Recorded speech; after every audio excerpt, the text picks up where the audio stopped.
यौम आज़ादी की तरफ को मैं आता हूँ, हिंदुस्तान की बात करता हूँ। इतिहास में जब पढ़ा जाता है तो तारीखों की बाजीगरी होती है, तो थोड़ा सा उस बाजीगरी को भी मैं बता दूं। बाजीगरी के हिसाब से मेरे ज्यादातर लोग ऐसे हैं, और खासतौर से नौजवान, उनको ये पता नहीं है कि 15 अगस्त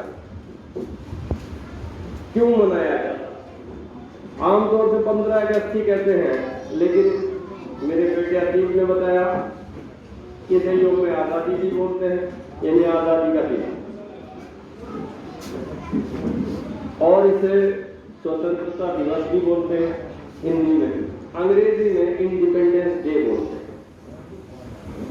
ये मुल्क आज़ाद हुआ, किससे आज़ाद कराया गया, किन लोगों ने किया, ज्यादातर लोग इस बात को नहीं जानते। बस ये है कि साहब एक जश्न मना रहे हैं, एक उत्सव मना रहे हैं, लेकिन उत्सव है क्या, क्यों मना रहे हैं, इसका इतिहास क्या है, इससे हम लोगों ने जंग लड़ी। हमने लड़ी, हमारे बुजुर्गों ने लड़ी, कब लड़ी, कैसे लड़ी, कुछ पता नहीं। चंद नाम है जो हमारी समझ में आते हैं, गिने चुने नाम, जैसे भगत सिंह जी का नाम आता है, अशफाकुल्लाह साहब का नाम आता है, बहुत से नाम हैं, लेकिन अगर उन नामों को जोड़ा जाए तो वो उंगलियों के नाम। सही बात यह है कि हजारों लाखों लोग ऐसे थे जिन्होंने मुल्क को आज़ाद कराने के लिए अपनी जानों को न्यौछावर कर दिया, कुर्बान कर दिया।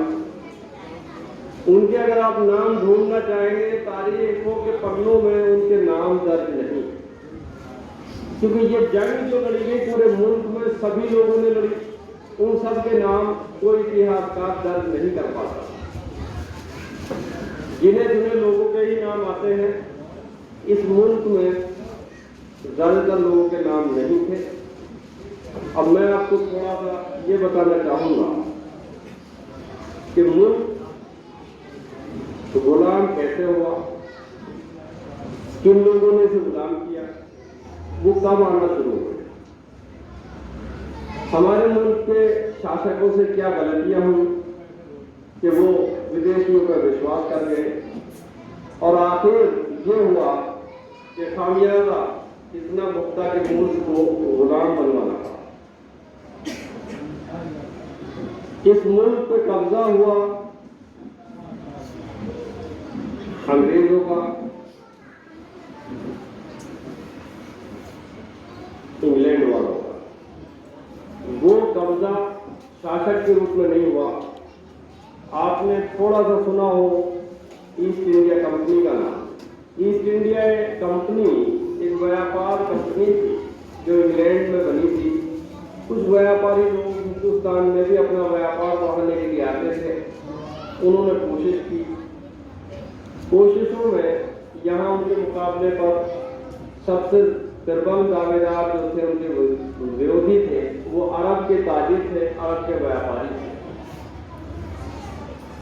अरब के व्यापारियों को हिंदुस्तान छोड़ने पर उन्होंने मजबूर कर दिया। कुछ और लोग थे जैसे पुर्तगाली थे, उनसे भी उनका टकराव हुआ, यानी बिजनेस के ऊपर टकराव शुरू हुआ। हुकूमत अभी बीच में नहीं थी। धीरे धीरे टकराव बढ़ता चला गया, और उन्होंने ये माना कि हिंदुस्तान को अगर हमने अपने कब्जे में ले लिया तो हम बहुत समृद्धशाली हो जाएंगे, बहुत खुशहाल हो जाएंगे। धीरे धीरे उस कंपनी ने पैर बढ़ाने शुरू किए। आपने नाम सुना होगा मुगल बादशाह जहांगीर का। मुगल बादशाह जहांगीर के दौर में एक कंपनी के, ईस्ट इंडिया कंपनी के प्रतिनिधि थे या अधिकारी, आप उन्हें मान लें, sir Thomas Roe. Sir Thomas Roe 1615 ईस्वी में, तारीख ध्यान रखें, 1615 ईस्वी में जहांगीर के दरबार में पेश होते हैं, बादशाह का इस्तकबाल करते हैं। जहांगीर, शायद आप कुछ लोगों ने मुगल आजम भी देखी होगी, जहांगीर नाम है सलीम का। अकबर के बेटे का नाम सलीम था, जो बाद में जब बादशाह बना तो उसे जहांगीर कहा गया। तो 1615 ईस्वी में सर थॉमस लो ने इस्तकबाल किया, दरबार में अपनी पहुंच बनाई और 3 साल के लिए हिंदुस्तान में उसने मेहमान नवाजी का दर्जा प्राप्त कर लिया। 3 साल में उसने हिंदुस्तान में रहकर ये जायजा लिया कि हम इस हिंदुस्तान में कब्जा कर सकते हैं या नहीं। उसको एहसास हुआ कि अभी हम कब्जा अगर करना चाहें तो मुमकिन नहीं है, क्योंकि मुगल बादशाह बहुत ताकतवर है, पूरे मुल्क में मुगलों का शासन है। अभी हमारे लिए जरूरी है कि हम थोड़ी थोड़ी तिजारत में अपनी पैठ बढ़ाएं। सर थॉमस लॉ की मीटिंग हुई अपने शासकों से इंग्लैंड में। उसने बताया कि अभी हम धीरे धीरे कोशिश करें कि जो व्यापारी अरब के हैं, जो पुर्तगाली हैं, उनको हम धक्का देते हिंदुस्तान के बाहर कर दें और हम मजबूत होते हैं। अब इसी में आपको मैं बताना चाहूंगा कि एक तरफ विदेशी आ रहे थे जिनको हम अंग्रेज कह रहे हैं, एक तरफ विदेशी आए हैं जिनको हम मुगल कहते हैं, वो भी विदेशी, वो तुर्क थे। तुर्कों की एक जाति मंगोल कहलाती थी। उसी मंगोल उपजाति में मुगल भी होते, मिर्जा भी होते, यानी तुर्क भी विदेशी थे। लेकिन फर्क यह रहा कि उन तुर्कों ने हिंदुस्तान को अपना वतन माना। उनसे पहले जो तुर्क आए, लूट खसोट करी, आक्रमणकारी बनकर आए, चले गए। सबसे पहले हिंदुस्तान में जो मुस्लिम हमला हुआ वो अरब के एक आक्रमणकारी थे। इतिहास में दर्ज है कि उस आदमी का नाम अब्दुल्ला था। क्या मैं सही बोल रहा हूं? कोई बताएगा? मुझे ऐसा लगता है सिर्फ कहानी सुन रहे, इतिहास नहीं पढ़ रहे हैं, न सुन रहे हैं। मैंने अब्दुल्ला कहा तो आपने अब्दुल्ला मान लिया। कोई बताएगा क्या नाम था उस आदमी का? मैं ही बताया। उसका नाम था मोहम्मद बिन कासिम। बिन अरबी में कहते हैं पुत्र को। अरबी स्टाइल में बाप के नाम के पहले बेटे का नाम होता है। जैसे मोहम्मद के बाद में बिन आया, बिन के बाद कासिम, कासिम का बेटा मोहम्मद, यानी कासिम का बेटा मोहम्मद सबसे पहले यहाँ 712 ईस्वी में हमला करने आया। उसने सिंध पे हमला हुआ, राजा ताहिर के ऊपर हमला हुआ। उसी स्टाइल में साफ बताता चलो कि आज हिंदुस्तान में जो लोग लिखते हैं जैसे जराल नकी, तो यह बिन गायब कर दिया जाता। जेल में आप जाएंगे तो वहां हिंदू हो या मुस्लिम हो, पहले बेटे का नाम होगा, फिर उसके बाप का नाम होगा। जेल में ऐसे ही नाम होगा। तो जराल नकी का मतलब ये हुआ कि जराल किसका बेटा? नकी का बेटा। परवेज हलीम, परवेज कौन? हलीम साहब का बेटा। शाहिद मंजूर, किसका बेटा? शाहिद मंजूर साहब का बेटा। तो यहाँ बेटे के लिए बिन नहीं इस्तेमाल करते, बल्कि डायरेक्ट ही बाप का जिक्र आया। और ये अच्छी बात है कि आपको अपने नाम के साथ में पूर्वजों का नाम कहीं ना कहीं जोड़ देना है, जिससे पता लगे कि आप कहां से जुड़े हुए हैं। तो मैं वो बात बता रहा था, 712 ईस्वी में मोहम्मद बिन कासिम आते हैं, आक्रमण करते हैं, चले जाते हैं। तो मोहम्मद बिन कासिम से मेरा कोई ताल्लुक नहीं है। धर्म के हिसाब से आप जोड़ना चाहें, वो भी मुस्लिम थे, मैं भी मुस्लिम हूं, लेकिन जहां तक देश की बात आएगी तो उस आक्रमणकारी से मेरा कोई लेना देना नहीं। उसके बाद में महमूद गजनवी का आपने नाम सुना होगा। महमूद गजनवी भी इतिहासकारों ने जो पेश किया है, हिंदुस्तान में इस्लाम के हीरो के रूप में पेश किया है। ये हमारे इतिहासकारों की गलतियां रही हैं, चाहे वो हिंदू इतिहासकार रहे, मुस्लिम इतिहासकार रहे, चाहे ईसाई इतिहासकार रहे। इतिहास को उस अंदाज में पेश करते हैं कि वहां जाके ऐसा समझ में आता कि इतिहास नहीं लिखा गया बल्कि धर्म की पुस्तक लिखी गई। महमूद गजनवी ने 1026 में सोमनाथ के मंदिर को तहस नहस कर दिया। इतिहासकार, मुस्लिम इतिहासकार बयान करते हैं कि सोमनाथ के मंदिर पर आक्रमण हुआ तो इस्लाम की विजय है। हिंदुस्तान हिंदू इतिहासकार लिखते हैं कि महमूद गजनवी ने मंदिर पर आक्रमण करने का बीड़ा इसलिए उठाया कि इस्लाम ने आदेश कर रखा। न मुस्लिम इतिहासकार सच पे थे, न हिंदू इतिहासकार सच पे।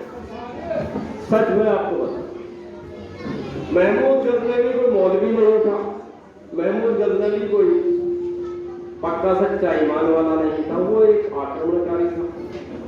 उसको जहां दौलत का पता लगता था वो वहां जाता था, वहां जाकर लूट करता था। तलवारों की जंग थी, भालों की जंग थी, वहां डेमोक्रेसी नहीं। वहां जो ताकतवर था उसी की ताकत काम आती थी। उस दौर में हिंदू इलाकों का जितना भी पैसा होता था, सोना चांदी वगैरह, वो सब मंदिरों में रखा। सोमनाथ मंदिर गुजरात में सबसे प्रसिद्ध मंदिर था। महमूद गजनवी को पता लगा कि सबसे ज्यादा दौलत कहाँ है, लोगों ने बताया, हिंदुस्तान के चंद लोगों ने जो गद्दार थे उन्होंने बताया कि सोमनाथ का मंदिर अगर आपने काबू में ले लिया तो दुनिया भर की दौलत आपको मिल जाएगी। तो बारीकी से आप इतिहास पढ़े, कहीं से कहीं तक आपको वो जिक्र नहीं मिलेगा जो हिंदू या मुसलमान इतिहास कह रहे हैं। वहां सिर्फ और सिर्फ जिक्र यह है कि महमूद गजनी ने लालच में हमला किया, धर्म का कोई मैटर नहीं था। ये हमें लड़ाने और भिड़ाने की इतिहास की कहानी जो सुनाई जा रही है, ये गलत।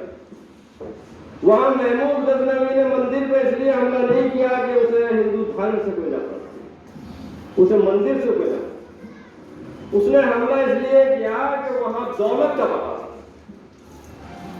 वो दौलत का प्यासा था, दौलत की चाहत थी, दौलत के लिए मंदिर पर हमला किया गया, ना कि हिंदू मुस्लिम का प्रकरण।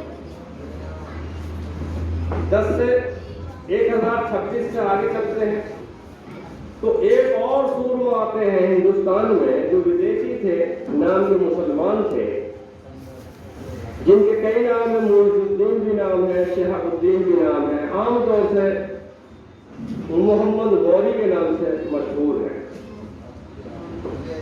मोहम्मद गौरी ने हमला किया, तराइन के 2 युद्ध हुए, जंग हुई 1191 में और 1192 में। उस दौर के बहुत बड़े सूरमा हिंदुस्तानी जो थे,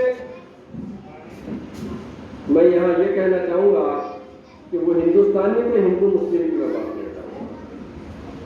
आमतौर से इतिहासकार हिंदू मुस्लिम में बांट के इतिहास पढ़ाते हैं। उस दौर में थे पृथ्वीराज चौहान।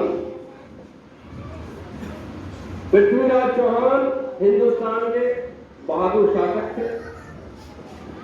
मुझे तो इसी पे फख्र है कि पृथ्वीराज चौहान भारतीय थे, भारत के लिए उन्होंने जंग लड़ी, मोहम्मद गौरी के खिलाफ जंग लड़ी, जंग में वो हारे और मारे गए।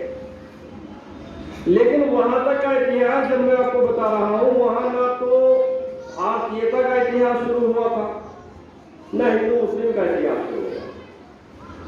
रजवाड़े थे, राजा महाराजा थे, उनको जंग करनी थी, एक दूसरे का हावी होना था, दौलत लूटनी थी और चले जाना। चाहे वो पृथ्वीराज जी हो, चाहे वो मोहम्मद गौरी हो, ना तो पृथ्वीराज जी ने मुल्क के लिए लड़ाई लड़ी और ना मोहम्मद गौरी ने इस्लाम के लिए लड़ी। या सिर्फ अपने अपने राज्यों की लड़ाई थी, अपने राज्य को बचाना था। तो यहां तक की तारीख आपको मैं बता रहा हूं। 1206 ईस्वी में मोहम्मद गौरी का इंतकाल हो जाता है। मोहम्मद गौरी के एक सिपह सालार थे, सेनापति थे, कुतुबुद्दीन ऐबक, आपने नाम सुना होगा, जिन्होंने कुतुब मीनार, जिनके नाम पर कुतुब मीनार बनी, उनके दामाद इल्तुतमिश ने वो बनाया। 1206 में हिंदुस्तान में बाकायदा एक मुस्लिम हुकूमत की स्थापना हुई। यहां से इतिहास हिंदू और मुस्लिम में बढ़ता चला गया। उससे बहुत पहले बटा था वो प्राचीन भारतीय इतिहास, वो हिंदू स्वर्ण युग कहलाया जाता था। लेकिन वहां हिंदू मुस्लिम का कोई टकराव नहीं था, केवल और केवल हिंदू संस्कृति मानी जाती थी। वैदिक दौर तक और आगे तक वो हिंदू राजा माने जाते थे, लेकिन वहां इस्लाम का और हिंदू धर्म का कोई टकराव नहीं था। इसलिए मैं उसे कहता हूं कि वहां हिंदू मुस्लिम का इतिहास शुरू नहीं हुआ। इसके बाद में मैं आता हूं कि गुलाम वंश की स्थापना हुई। हिंदुस्तान में बाकायदा एक मुस्लिम स्टेट की स्थापना हुई।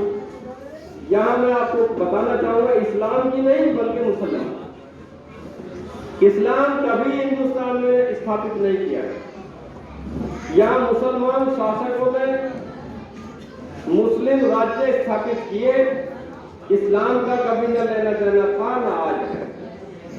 आज तो मतलब ही नहीं, उस वक्त में भी मतलब नहीं। तो मुस्लिम संस्थापक हुए, उन्होंने स्थापना की गुलाम वंश की। अब मैं इतिहास की वो आपको कड़ी बताना चाहूंगा, इतिहास कैसे पढ़ा जाता है। वो एक दिलचस्प पहलू है। आपको मैंने बताया 712 से, डिटेल इसलिए नहीं बता रहा कि बहुत लंबा मामला है। शॉर्ट में आपको इतिहास पढ़ने का एक तरीका बता रहा हूं। 1206 में दास वंश की स्थापना हुई, गुलाम वंश की स्थापना हुई, स्लेव डायनेस्टी की स्थापना हुई। 1290 तक यहां गुलाम शासकों ने शासन किया, जिसमें इल्तुतमिश भी थे। रजिया सुल्ताना का आपने नाम सुना होगा। रजिया सुल्ताना भी उसी दास वंश की एक शासिका थी। हिंदुस्तान में पहले नंबर की मुस्लिम शासिका आई, उनसे पहले कोई मुस्लिम शासिका नहीं है। 1290 के बाद में विघटन हुआ, गुलाम वंश खत्म हुआ।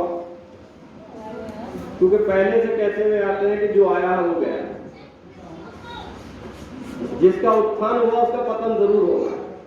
ये उत्थान पतन की ही कहानी है दुनिया।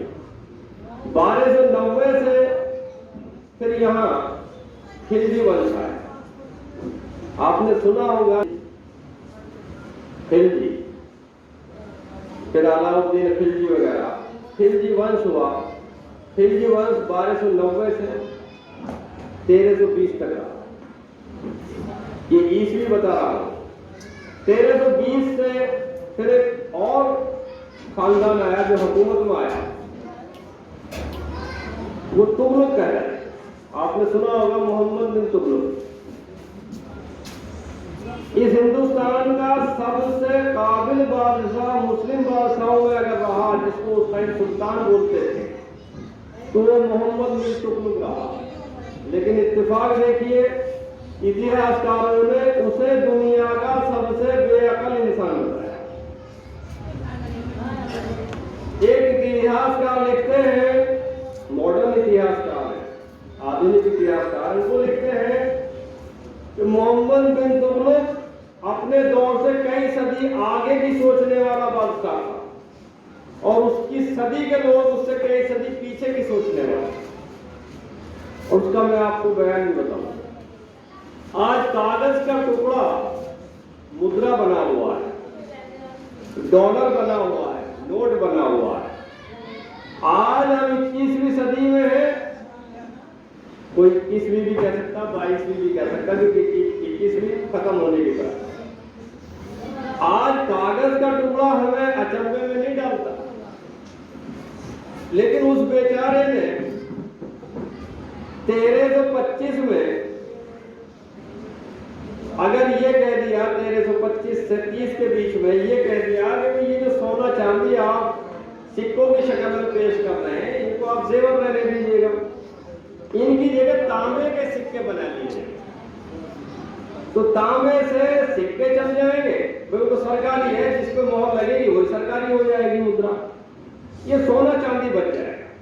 तो लोगों ने कहा इससे बेअकल बादशाही नहीं हुआ, और कुछ ने यहां तक गलत बयानी की कि साहब इसने तो चमड़े के भी सिक्के चालू कर दिए। मैं अगर आपसे ये कहूं कि चमड़े के भी अगर सिक्के वो बादशाह होते हुए चला रहा था, तो आज तो 21वीं 22वीं सदी में हम चमड़े से भी कमजोर, बहुत कमजोर, इतने कमजोर के हवा में उड़ा दो तो उड़ा चला जाए नोट कागज का। यानी हम तो मोहम्मद बिन तुगलक से बहुत पीछे हैं। उसने अगर तांबे के सिक्कों को मान्यता देने की बात कही तो उसे बेअकल कह दिया गया और इतिहासकारों ने बदनाम कर दिया। उसमें सबसे अहम रोल इसामी साहब का है। उस दौर के बहुत मशहूर इतिहासकार रहे, इसामी नाम था। उनकी चिड़ क्या थी, हमारे उस्ताद हमें पढ़ाया करते थे कि इतिहास पढ़ने से पहले इतिहासकार को पढ़ लो, क्योंकि इतिहास जहां गड़बड़ करेगा उसकी मानसिकता वहां झलक पाए। इसामी को चिड़ ये थी जब कैपिटल ट्रांसफर हुआ, दिल्ली से राजधानी देवनागरी को बनाया जाना था, देवनागरी दक्षिण में थी, इसलिए उन्होंने चाहा मोहम्मद बिन तुगलक ने कि मंगोलों के अटैक हमले ज्यादा दक्षिण से होते हैं, अगर हमारी राजधानी वहां पहुंच जाएगी तो सारे फौज के कमांडर और सारी फौज वहां होगी तो हम आसानी से कंट्रोल कर लेंगे। तो दिल्ली से देवनागरी को कैपिटल बनाना था, दौलताबाद नाम देना था। तो उस दौर में जैसे लोग चले, जगह जगह हालांकि पेड़ लगाए गए, पौधे लगाए गए, सारी सुविधाएं दी गई, खाना पीना, ये सराय वगैरह बनाए, लेकिन इसामी साहब के दादा जो थे उनका रास्ते में इंतकाल हो गया। इसामी ने कलम वहीं से मोड़ना चालू कर दिया। उससे पहले आप उनका इतिहास पढ़ें तो वहां आपको मिलेगा कि मोहम्मद बिन तुगलक से ज्यादा समझदार कोई बादशाह नहीं, सुल्तान नहीं। लेकिन उनके दादा का इंतकाल होते ही सारे कीड़े मोहम्मद बिन तुगलक में आ गए। उन्होंने कहा इससे तो बेअकल बादशाही नहीं हुई। तो मैं आपको ये बताना चाहता हूं, आज भी यही दौर है। कोई पत्रकार जिसे आज आप पढ़ते होंगे, देखते होंगे टीवी चैनल पे, मोदी जी की तारीफ, मोदी जी गाली दे तो भी अच्छा, मोदी जी किसी को फांसी दे तो बहुत बढ़िया कर रहे हैं। तो ये पत्रकार जो है ये भी तो इतिहासकार ही है। आज के पत्रकार, आज के इतिहासकार, आने वाले वक्त में इन्हीं लोगों से इतिहास समझा जाए। अब ये इतने बेगैरत है पत्रकार, मोदी जी ने कहा कि अपने चैनल को चलाने के लिए ये 1 अरब रुपए लीजिए और जो हम कहें बस वो कहते रहो। तो आज के इतिहासकार ये आपके पत्रकार हैं। योगी जी जो कहें वो बढ़िया, मोदी जी जो कहें वो बढ़िया, कोरोना सैटरडे संडे में आए तो बढ़िया, 5 दिन की छुट्टी पे तो भी बढ़िया, आज 5000 बढ़ गए तो भी बढ़िया। कोई ये पूछने को तैयार नहीं, कोई ये पैमाना है क्या कि कोरोना इतना समझदार है कि 2 दिन की भी छुट्टी कर ले और 5 दिन में जो है 2 दिन को आता, 5 दिन की छुट्टी पे चला जाता। तो ये क्या है, ये मानसिकता है पैसे की। पत्रकारों को जो आज के इतिहासकार हैं वो इनके हाथों बिके हुए। ऐसे ही उस दौर के इतिहासकार थे। हम जब पढ़ते थे इतिहास, माचरा इंटर कॉलेज तक हम इतिहास न पढ़ के कहानी पढ़ा करते थे। अलीगढ़ मुस्लिम यूनिवर्सिटी में जाकर हमने इतिहास को इतिहास से पहले इतिहासकार को पढ़ने के बाद पढ़ा। जैसे अकबर के दौर में इतिहासकार हुए बदायूनी, मुल्ला अब्दुल कादिर बदायूनी। अबुल फजल का आपने नाम सुना होगा। अबुल फजल और वो 1575 ईस्वी में अकबर बादशाह के दरबार में दोनों दाखिल हुए। दोनों को बादशाह बराबर इज्जत देता था। लेकिन मुल्ला अब्दुल कादिर बदायूनी जो थे, बदायूं के रहने वाले थे, ये कटमुल्ला थे। उन्होंने अकबर को समझाया कि हिंदुओं पर ज्यादती करो जब भी काम चलेगा। अरे बादशाह, आप और हिंदुओं को मान सम्मान दे रहे हैं, मान सिंह जैसों को आपने सेनापति बना दिया, क्या ये गड़बड़ कर रखी है? आप तो इस्लाम के मानने वाले हैं। अकबर को तालीम सुलह कुल की दी गई थी, यानी सभी से सुलह करिए, सभी धर्मों का मान सम्मान कीजिए। तो अबुल फजल ने अकबर को समझाया कि अब्दुल कादिर बदायूनी की आप बातों में ना आए, आप बादशाह हैं, आप सबके बादशाह, हिंदू हो, मुसलमान हो, सिख हो, कोई भी हो, आप सबके बादशाह हैं, तो आपको सबको मान सम्मान देना। बस अब्दुल कादिर जो थे वो बिगड़ गए था, उन्होंने वहीं से कलम अपना मोड़ दिया। उन्होंने कहा कि साहब ये अकबर जो है इतना नालायक है कि इसने एक तो इस्लाम छोड़ दिया, एक मूर्ति पूजने का हुक्म कर दिया, और जो है बस तरह तरह की ऐसी बात कर रहा कि इस्लाम से तो इसका कोई लेना देना नहीं, काफी हो गया, निराकार। और इसने तो एक नया धर्म बना दिया जिसका नाम है दीन इलाही, और दीन इलाही में जो आएगा उसका मतलब ये होगा कि पहले उसे बादशाह को अल्लाह मानना पड़ेगा।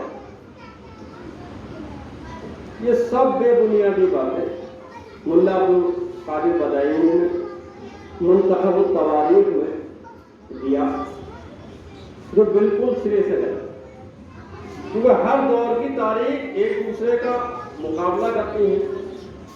जैसा आज एक पत्रकार का नाम आप सुनते होंगे, रवीश कुमार, वो सारे पत्रकारों की उधेड़-बुन में लगे हुए जनाब। सारे पत्रकार यूं गए रवीश कुमार को हिंदुस्तान में रहने नहीं चाहिए, क्योंकि ये सच को सच कह दिया और सच से यहाँ तालमेल हमारा है। तो ऐसे ही रवीश कुमार जैसी हालत अबुल फजल की। अबुल फजल भी ये कहते थे, जिन्होंने अकबरनामा लिखी, तारीख पूरे हिंदुस्तान में मुस्तरद तारीख है, ऑथेंटिक हिस्ट्री है, तो उसमें उन्होंने ये दिया कि अकबर सबको मान सम्मान देते हैं, सब धर्मों का मान सम्मान करते हैं, और सारे लोगों को सम्मान न मिलने का मतलब है। तो वहां कहीं भी मुल्ला अब्दुल कादिर बदायूनी की तारीख के अलावा कहीं जिक्र नहीं है कि दीन इलाही को धर्म बनाया है। तो इसी में बैग में जाते हुए लंबी तारीख हो रही है, वो मैं आपको जो बता रहा था, तुगलक खानदान 1290 से शुरू हुआ। यह खिलजी वंश 1290 से 1320, और 1320 से शुरू होता है आपका तुगलक खानदान। अब तुगलक खानदान जो शुरू होता है ये चलता है 1414 तक ईस्वी। 1414 में सैयद वंश की स्थापना हुई, सैयदों की यहाँ हुकूमत आई। 1414 से लेकर 1450 तक उन्होंने हुकूमत इस हिंदुस्तान में। उसके बाद में लोधी वंश की स्थापना होती है। ये लोधी परिवार अफगान थे, पठान। लोधियों की हुकूमत आई। सबसे पहला बादशाह बहलोल लोधी 1451 में बादशाह बना हिंदुस्तान में। उस दौर में उन्हें बादशाह न कहते, कोई सुल्तान कहना था, कोई बादशाह कहता। और फारसी में एक लफ्ज है बादशाह का, अगर उसे बोले तो आप समझेंगे इन्हें बोलना ही नहीं आता। फारसी में कहते थे बादशाह। बादशाह का मतलब उर्दू में आप समझे बादशाह, फारसी में बादशाह बोलते। इसके बाद में सिकंदर लोधी, इब्राहिम लोधी। इब्राहिम लोधी 1526 तक हिंदुस्तान के बादशाह रहे। ये वो इब्राहिम लोधी है जिनको मुगल बादशाह बाबर ने शिकस्त दी पानीपत की पहली जंग में। 1526 में जंग लड़ी गई, 1526 में उनको शिकस्त दी गई, और यहाँ एक नया खानदान जो तुर्क था, मंगोलों से निकला हुआ था, लेकिन असल लोग तुर्क थे, और उनकी शाख कहलाती थी मुगल। मुगल थे ज़हीरुद्दीन बाबर। तो ज़हीरुद्दीन बाबर ने इब्राहिम लोधी को शिकस्त दी और यहाँ गुलाम जो लोग थे उनसे पहले वो उनको गुलाम मानते थे, उनकी जगह उन्होंने कहा कि अब हम बादशाह हैं, तुर्कों की अब हुकूमत है। अब यहाँ फर्क ये हुआ कि गुलाम वंश से लेकर यहाँ तक जो मैं आपको बता रहा हूँ, गुलाम से पहले तो जितने आए वो विदेशी आक्रमणकारी थे, आक्रमण किया, दौलत लूटी और चले। लेकिन गुलाम वंश से 1206 से शुरू होता है यह सिलसिला कि जो भी मुस्लिम यह शासक आए वो हिंदुस्तान को अपना देश मान के यहीं रहे। तो सही मायने में हमारे भारतीय इतिहास में मुस्लिम एंट्री 1206 से वो यहीं रहे, यहीं खत्म हुए, यहीं दफन हुए। उन्होंने इसको अपना देश माना, इसी के लिए मरे, इसी के लिए मिटे। भले ही उन्होंने अपनी हुकूमत के एतबार से करा, लेकिन देश को उन्होंने अपना माना। अब ज़हीरुद्दीन बाबर ने स्थापना एक ऐसे साम्राज्य की कर दी जिस साम्राज्य ने हिंदुस्तान में सबसे ज्यादा राज किया। यानी अंग्रेजों ने भी हुकूमत जो छीनी वो मुगलों से छीनी। मैं आपको ये बताना चाह रहा हूँ, कड़ी का सिलसिला ये है कि अंग्रेज जब आए तो यहाँ हुकूमत तो काबिल कौन था? यहाँ हुकूमत पे काबिल थे मुगल वंश के शासक। बाबर 30 तक रहे, 30 में बाबर की डेथ हो गई। फिर उनका बेटा हुमायूं आया, हुमायूं बादशाह बना, लेकिन वो बेचारा इतना बदकिस्मत बादशाह रहा कि उसे मुसीबतों का ही सामना करना पड़ा। अभी मेरा छोटा भाई नासिर कह रहा था कि मैं अभी थका नहीं हूं, उसी सिलसिले में बताना चाहता हूं। बाबर की डेथ होती है, बाबर के लड़कों में सिंहासन के लिए जंग शुरू हो जाती है। उसी आफत में होता यह है कि शेर अफगन नाम का था जिसको फरीद कहते थे। शेर अफगन ने हमला कर दिया। वो मुगल बादशाह बाबर की फौज में था। बाबर की फौज में रहते रहते उसमें जज्बा आया कि भाई मुगल ही बादशाह क्यों बन सकते हैं, हम क्यों नहीं बन सकते। ये अफगान थे, अफगान माने पठान। शेर अफगन को हुआ ये एहसास हुआ कि जब मैं बहादुर हूं, मैं सिपाही हूं और तलवार के बल पर हुकूमत छीनी जाती तो मैं क्यों नहीं छीनी। वो अपनी तैयारी अंदर खाने करने लगा। जोहरी की कीमत अलग होती है, कबाड़ी की कीमत अलग होती है। जोहरी को हीरे की कदर आती है, कबाड़ी को सिर्फ कांच के टुकड़ों की कीमत आती है। बाबर को खतरा हुआ कि कहीं ऐसा तो नहीं कि मेरे बेटे से कोई हुकूमत छीन ले। तो गर्मी के मौसम में उसे तरबूज की दावत करी सारी फौज की, ये देखने के लिए कि कोई ऐसा अक्लमंद तो मेरी फौज में नहीं है जो मेरे बेटे से हुकूमत छीन ले। तो शेर अफगन भी समझ रहा था कि आज तेरा इम्तिहान, चौकस था। सारे लोग उतरे घोड़ों से, उतर के एक के सामने एक तरबूज था, उन्होंने लिया, जैसे किसान करता घोसा मारा, थोड़ा चालू कर दिया। लेकिन शेर अफगन ने अपनी कटार निकाली, कटार निकालकर तरबूज के टुकड़े करे और एक टुकड़ा यूं लिया और जैसे ही मुंह के सामने लाया, बाबर ने कहा गिरफ्तार कर लो, यही वो शख्स है जो मेरे बेटे से हुकूमत की। तो आप ये देखिए उस जौहरी को कितनी कीमत का। उसने शेर अफगन में वो क्वालिटी देख ली कि आने वाले वक्त में तेरे बेटे हुमायूं से अगर गद्दी छीनेगा तो ये छीने। शेर अफगन घोड़सवार थे, घोड़े पे सवार हुए, भागिए, फौज चली, हाथ दिया। 30 में इंतकाल हो गया बाबर का। उसके बाद में हुमायूं का और शेर अफगन का टकराव हुआ। शेर अफगन ने 1539 ईस्वी में चौसा के युद्ध में हुमायूं को शिकस्त दी, हुमायूं को भागना पड़ा। अगले साल 1540 ईस्वी में कन्नौज की जंग हुई। कन्नौज की जंग में शेर अफगन ने पूरी तरह से हुमायूं की हिम्मत तोड़ दी, हुकूमत की।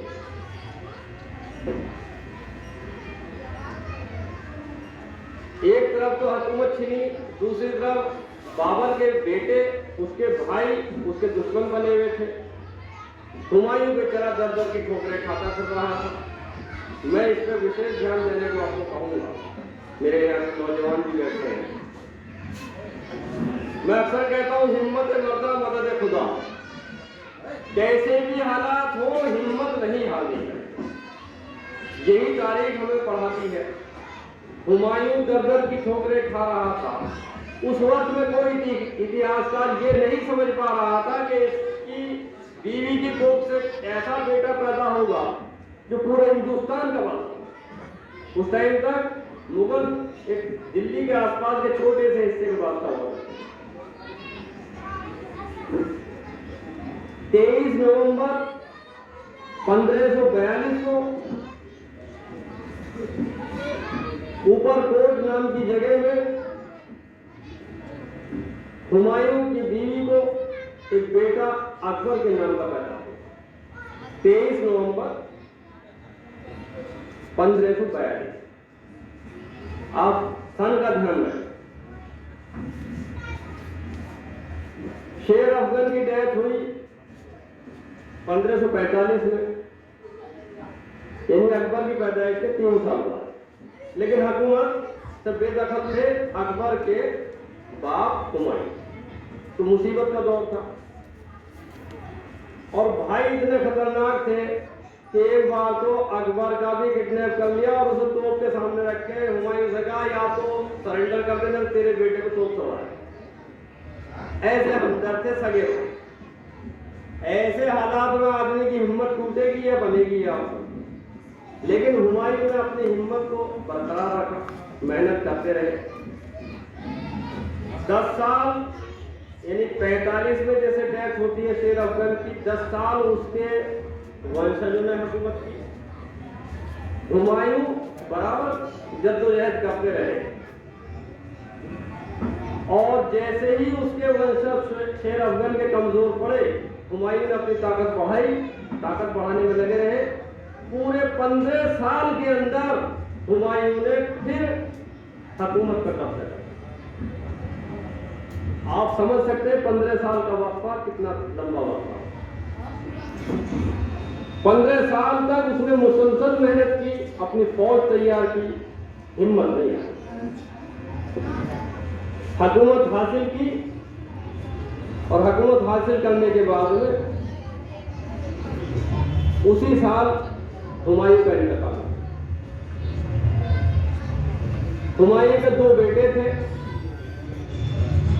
एक बड़ा बेटा था अकबर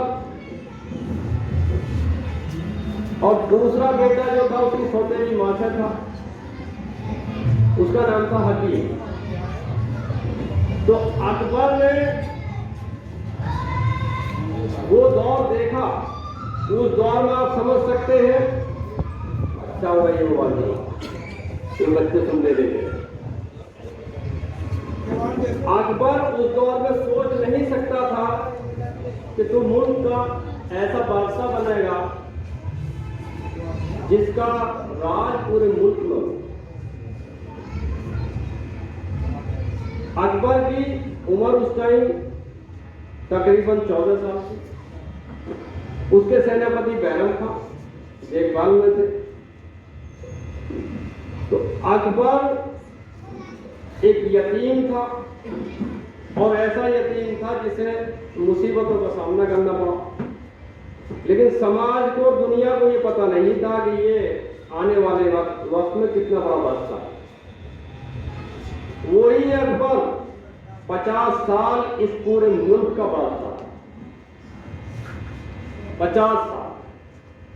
तो मैं अपने बच्चों को, अपने छोटे भाइयों को, अपनी टीम के सभी पदाधिकारियों को, पार्टी के पदाधिकारियों को, कार्यकर्ताओं को ये बताना चाहूंगा कि हम पे अभी आफतें बड़ी नहीं आई हैं। अभी तो कुछ भी नहीं हुआ। वो 15 साल मुसीबत टूटी, हमने तो 15 साल अभी टूटी भी नहीं है।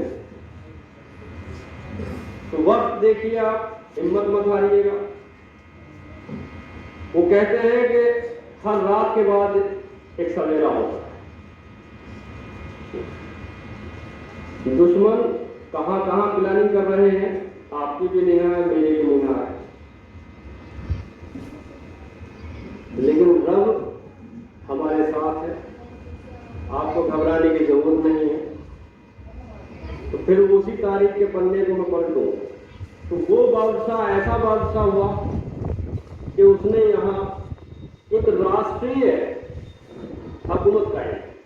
उससे पहले छोटे छोटे राज्य हुआ करते थे, लेकिन अकबर ऐसा बादशाह हुआ जिसने पूरे मुल्क को फतह किया, विजय हासिल की, और यहाँ का ऐसा बादशाह हुआ कि जिसके सामने कोई ताकत रुक नहीं पाई।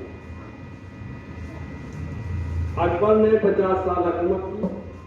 उसके बाद में 1605 में अकबर का इंतकाल हुआ, जहांगीर ये बादशाह बना। जो मैं आपको बता रहा हूँ सब थॉमस रोज होते, वो आए थे जहांगीर के। जहांगीर गद्दी पे बैठे 1605 में। जहांगीर का इंतकाल हुआ 1627 ईस्वी में। 1628 में शाहजहां गद्दी पर आए। 1658 में विरासत की जंग छिड़ गई, शाहजहां के बेटों में जंग चालू हो गई। उस जंग में औरंगजेब ने अपने सगे बाप शाहजहां को कैद कर लिया। उसी ताजमहल में उसको कैद करके रखा गया, जिस ताजमहल को उसने मोहब्बत की निशानी बनाया।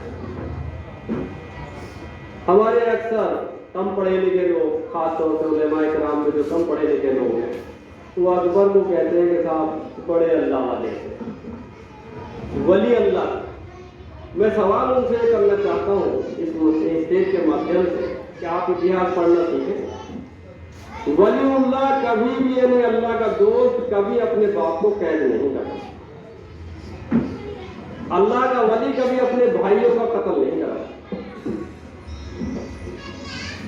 गद्दी की खातिर, कुर्सी की खातिर, हुकूमत की खातिर कोई अल्लाह का नेक बंदा अपने सगे भाई का कत्ल नहीं करता। और इसकी दलील मैं कुरान से भी दे सकता हूं, लेकिन आज मौका नहीं है। बस मैं आपको ये बताना चाहूंगा कि इतिहास को इतिहास के ढंग से पढ़ें, उस पर चश्मा धर्म का ना है। औरंगजेब बदकिस्मती है कि अल्लाह का वली तो था नहीं, लेकिन बादशाह बहुत बढ़िया।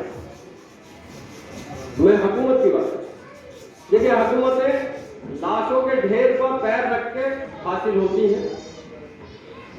आप कितना ही नेक क्यों ना बन जाए, आज तो प्रजातंत्र है, लोकतंत्र है, आज भी चुनाव बिना हिंसा के नहीं संपन्न।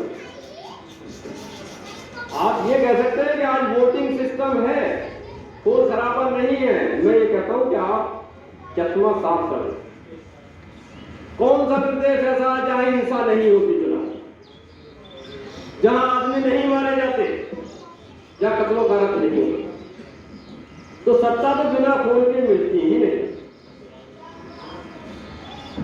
आप अगर ये चाहें कि मोदी जी और योगी जी आराम से कुर्सी आपके लिए छोड़ देंगे तो गलतफहमी का शिकार है। तो प्यार से तो कोई कुर्सी देने वाला नहीं, यह आप बिल्कुल साफ हो। इसी कड़ी को आगे लेते हुए मैं ये कहूं कि औरंगजेब इतना बढ़िया शासक था, अगर शासन की बात करें, और हिंदू मुस्लिम एकता का इतना बढ़िया प्रतीक था कि मेरा कहना नहीं बल्कि मेरे उस्ताद अलीगढ़ में रहे हिस्ट्री डिपार्टमेंट के एसपी गुप्ता जी, उन्होंने एक दिन मुझे वो बेटा मानते थे, बहुत अच्छा टारगेट था उनका। वो एक लिस्ट लेकर आए, हमारे सबके सामने कहा आप पढ़ लो इस लिस्ट को। ये उस बादशाह की लिस्ट है पदाधिकारियों की, अधिकारियों की, जिसको हिंदू इतिहासकार सबसे कट्टर एक मुसलमान बताते हैं कि ये औरंगजेब के अधिकारियों की लिस्ट है, जिसमें 80% से 85% हिंदू हैं। जिस औरंगजेब को लोग ये कहते हैं कि कट्टर मुसलमान, उस हिंदू उस्ताद की बात बता रहा हूं, और उन्होंने इतिहास का मुझे प्रमाण दिया। मेरे उस्तादों ने मेरी आदत ऐसी बनाई थी कि कोई भी मुझसे बिना प्रमाण की बात करे तो मैं उसकी मानता है। प्रमाण है तो मानूंगा, नहीं तो नहीं। प्रमाण कोई देगा तो मैं अपने दुश्मन की भी मानूंगा। फिर मेरे उस्ताद ने बताया कि अगर हिंदुस्तान में सबसे खतरनाक कोई मुस्लिम बादशाह हुआ हिंदुओं के लिए, और उन्होंने एक लफ्ज और जोड़ दिया कि हिंदुओं के साथ सिखों के लिए,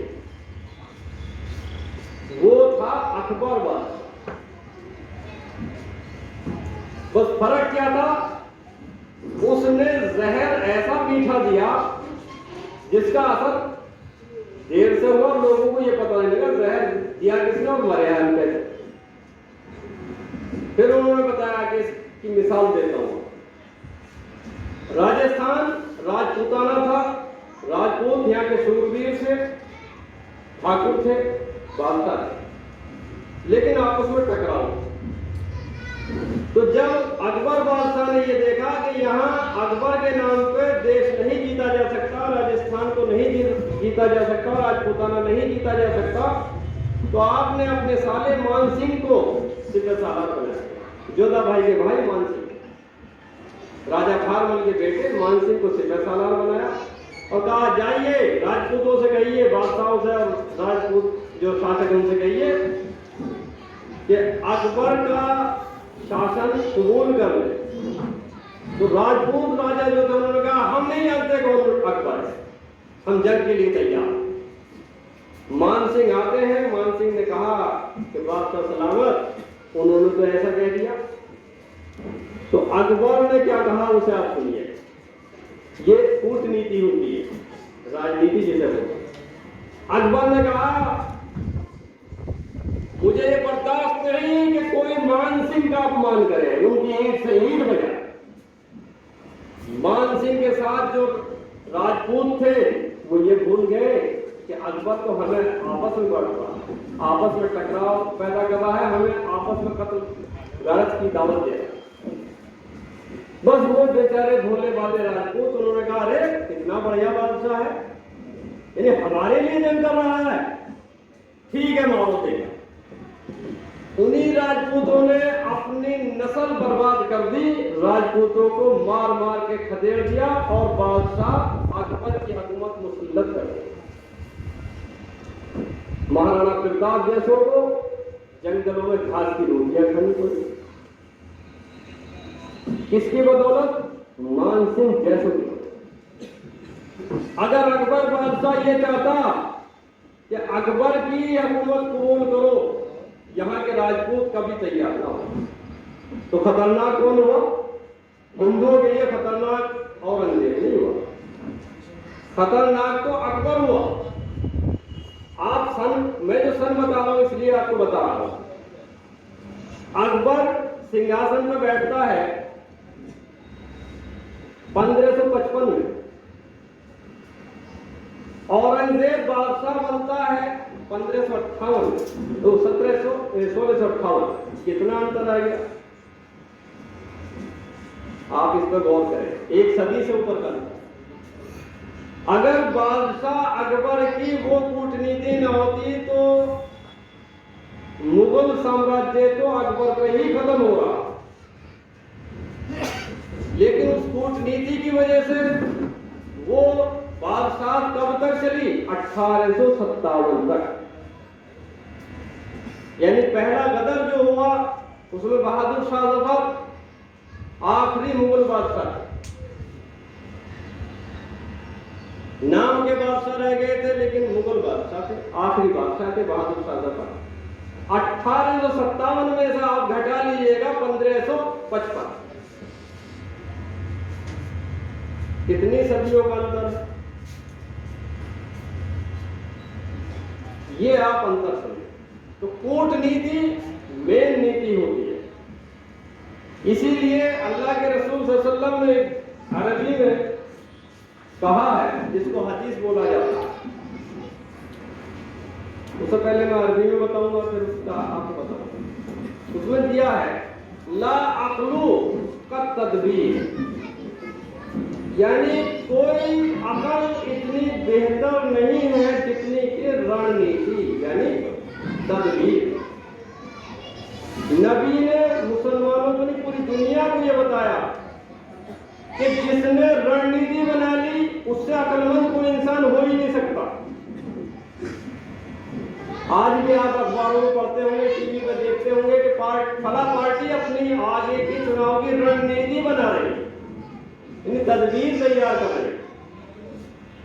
तो जिसको तदबीर आ गई यानी रणनीति बनानी आ गई उससे ज्यादा अकलमंद कोई इंसान नहीं। तो आप रणनीति बनाना सीखें। यही रणनीति बनाने की चूक मुगलों से हुई। जहांगीर सर थॉमस रो को नहीं समझ पाया। अगर उसी वक्त वो उसकी चालाकी और मक्कारी समझ लेता कि ये मुल्क में आना क्यों चाह रहे हैं, तो वो उन्हें परमिशन न देते व्यापार करने। परमिशन न मिलती तो अंग्रेज यहाँ तिजारत शुरू नहीं कर सकते। गलती किसकी हुई? शासक वर्ग की। और शासक कौन थे उस टाइम? मुगल। धीरे धीरे आगे बात बढ़ी। एक ईस्ट इंडिया कंपनी का बहुत जोशीला अधिकारी था, उसको गलतफहमी ये हुई कि अब हम हिंदुस्तान में मजबूत हो गए हैं, लिहाजा हम मुगलों से पंगा लिया, मुगलों पर हमला कर। उसका नाम था चाइल्ड, अंग्रेज का नाम था चाइल्ड। उस नादान ने औरंगजेब की ताकत का गलत अंदाजा करके औरंगजेब की सेना पर हमला बोल दिया। औरंगजेब ने उस चाइल्ड नादान का ऐसा इलाज करा कि अंग्रेज फिर 1757 तक हिम्मत नहीं जुटा पाए किसी हिंदुस्तानी बादशाह पे या शासक पे हमला करें। तो यहां से भी इतिहास एक चीज आपको दे रहा है, उस पर गौर कर लें। दुश्मन आपकी ताकत आजमाना चाहेगा बार बार, आपका काम क्या है उसे समझिए। आप अपनी ताकत बढ़ाते रहें और दुश्मन को घृणित करते रहें। एक देसी जबान में बचपन में मैंने सुना था, आज तक भी मुझे ध्यान है, भ्रम भारी पिटारा खाली। आपका भ्रम अगर भारी है, आपका दुश्मन आपका कुछ नहीं बिगाड़। आप अगर भूखे भी हैं तो मुंह चो में ताव देकर ऐसे करें कि अभी मुर्गा बकरा या अंडे और जाने क्या क्या खा रहा है। दुश्मन को अगर परास्त करना है, पराजित करना है, तो आपको रणनीति बनानी पड़ेगी, भ्रम पैदा करना पड़ेगा, जैसे औरंगजेब ने करके दिखाया।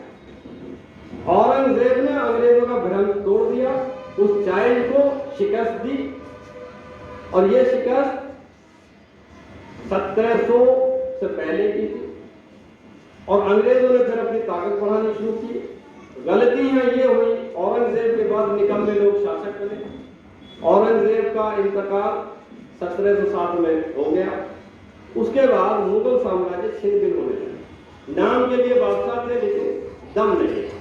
तो यहां से अंग्रेजों ने हुकूमतें कायम करनी शुरू की, यानी छोटे छोटे राजाओं पर उन्होंने हमले करने शुरू कर दिए जो रजवाड़े कहलाते थे। जैसे पलासी का युद्ध हुआ 1757 ईस्वी में, ये बंगाल में है। बंगाल का युद्ध हुआ, सिराजुद्दौला पराजित हुए और अंग्रेज विजयी हुए। यहां से अंग्रेजों ने अपनी नींव मजबूत करनी शुरू की। उधर से ईस्ट इंडिया कंपनी को सहारा मिला इंग्लैंड के शासकों का। उन्होंने कहा अब मुल्क पर कब्जा करा जाए, हिंदुस्तान को अपने अधीन किया जाए। फिर अंग्रेजों ने जुल्म ज्यादती शुरू की।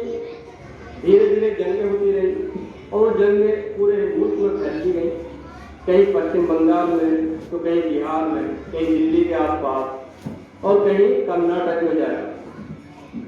चाहे वो हैदर अली हुए, टीपू सुल्तान हुए, सबसे जंग होती रही।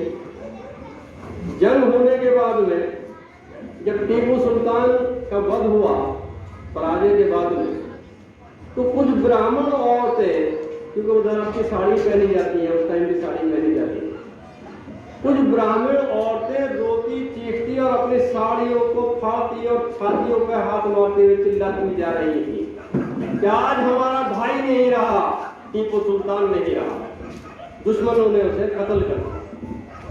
अंग्रेजों ने सोचा ये मुस्लिम महिला है। अंग्रेजों ने कहा क्या नाम है तुम्हारा? उन्होंने जो भी नाम बताया वो सारे हिंदू नाम थे। उन्होंने कहा अरे तुम हिंदू हो गए, मुसलमान के लिए रो रही हो? उन्होंने कहा क्या बकवास करते हैं आप? हिंदू मुस्लिम क्या होता है? ये हमारा भाई था। जो बड़ी बूढ़ी थी उन्होंने कहा ये हमारा बेटा था।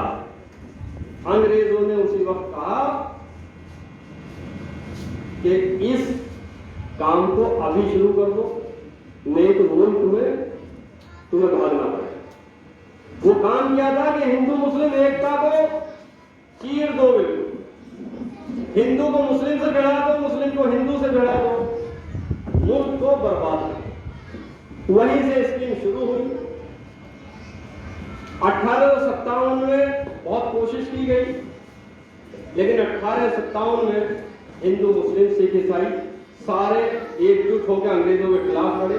ये पहली जंग थी आजादी 1857।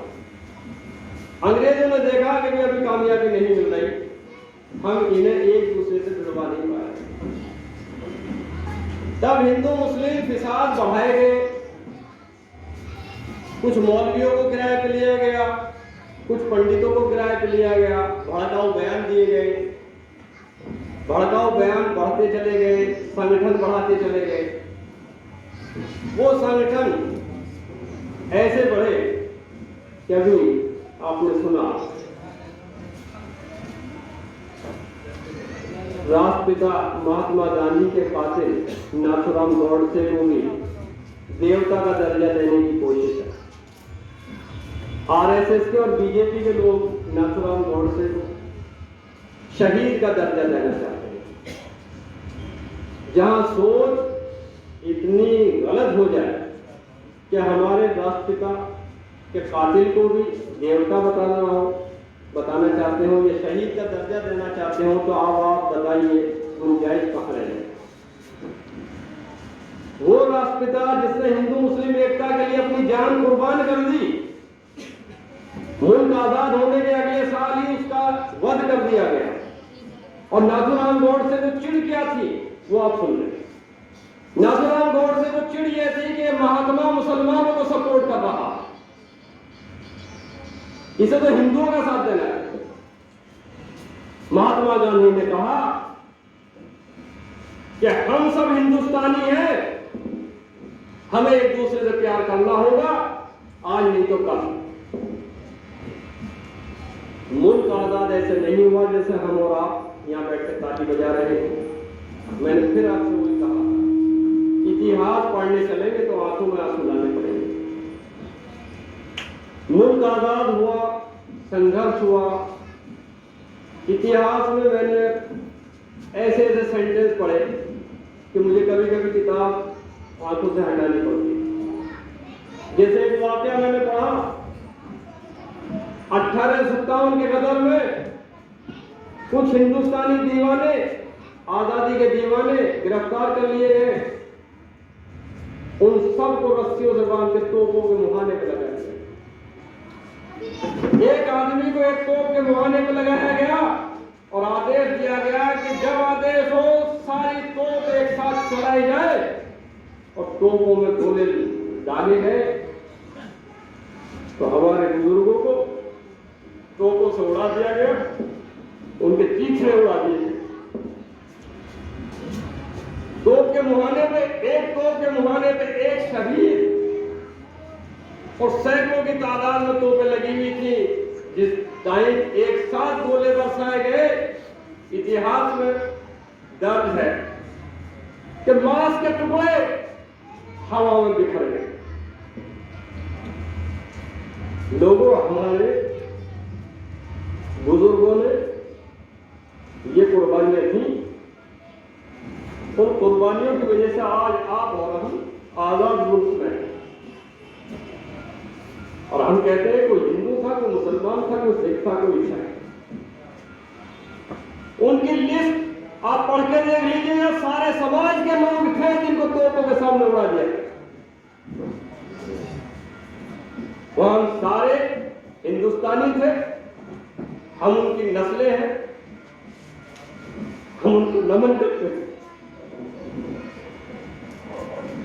अगर हमारे बुजुर्ग अपने बदन बचाना चाहते हो, बचा सकते थे, अंग्रेजों से माफी मांग सकते थे कि हमसे गलती हो गई, हुजूर हम कोई बगावत नहीं करेंगे, हमें माफ कर। लेकिन नहीं, हमारे बुजुर्गों ने कहा ये मुल्क हमारा है, हम आजादी लेकर रहेंगे। यह आजादी का सिलसिला चलता रहा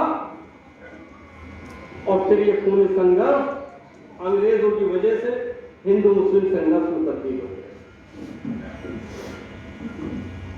दो राष्ट्र की राजनीति चली कि एक राष्ट्र हिंदुओं का होना चाहिए, एक मुसलमानों का होना चाहिए, एक हिंदुस्तान होना चाहिए, एक पाकिस्तान होना चाहिए। पूरे मुल्क को दो हिस्सों में तकसीम करना शुरू कर दिया।